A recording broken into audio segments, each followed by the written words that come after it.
বিসমিল্লাহির রহমানির রহিম। আসসালামু আলাইকুম সকল ভাই ও বোনেরা। আজকে যে বিষয় নিয়ে কথা বলবো, আল্লাহ সুবহানাহু ওয়া তাআলা 39 নম্বর সূরা জুম্মার 69 নম্বর আয়াতে আমাদেরকে জানিয়েছেন, সেদিন আল্লাহ সুবহানাহু ওয়া তাআলার যেদিন কিয়ামত অনুষ্ঠিত হবে, সেদিন আল্লাহ সুবহানাহু ওয়া তাআলার যে জ্যোতিতে সব কিছু আলোকিত হয়ে যাবে। সেদিন আমল নামা পেশ করা হবে এবং কি সকল নবী রাসূলগণ উপস্থিত থাকবে এবং কি সকল ফেরেশতাগণ সারিবদ্ধভাবে উপস্থিত থাকবে। আর আমাদের প্রতি জুলুম করা হবে না, ন্যায় বিচার করা হবে সেদিন। 39 নম্বর সূরা জুম্মার 69 নম্বর আয়াত আর 89 নম্বর সূরা আল ফাজর 22 নম্বর আয়াতে আল্লাহ সুবহানাহু ওয়া তাআলা আমাদেরকে জানিয়েছেন।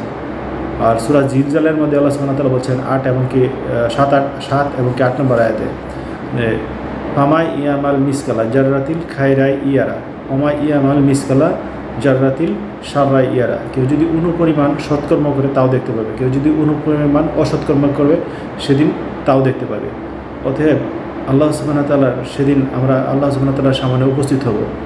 আমাদের আমল নামা সেদিন যাতে ভালো হয়, এই জন্য আমাদের দুনিয়া থেকে সকল রকমের প্রচেষ্টা করতে হবে যাতে আমাদের আমল নামাগুলি ভালো করতে পারি। এই জন্য যত ধরনের সৎকর্ম কাজগুলি আছে যাতে আমরা করতে পারি। আমাদের সকাল থেকে শুরু করে আমাদের ঘুমের আগ পর্যন্ত সবসময় চিন্তা করব কেমনে মানুষের উপকারে কোনো কাজে আমরা আসতে পারি, এমনকি কোনো কল্যাণমূলক কাজ করতে পারি এরকম চিন্তাভাবনা আমাদের মাথার মধ্যে মাইন্ডসেট তৈরি করতে হবে। আর আমরা সবসময় আল্লাহ সুবহানাহু ওয়া তাআলা বলছেন যে আমরা দাঁড়ায় হোক, বসে হোক, শুয়ে শায়িত অবস্থায় হোক, যেখানে যে অবস্থায় আছি যাতে আল্লাহ সুবহানাহু ওয়া তাআলাকে সবসময় স্মরণ করি।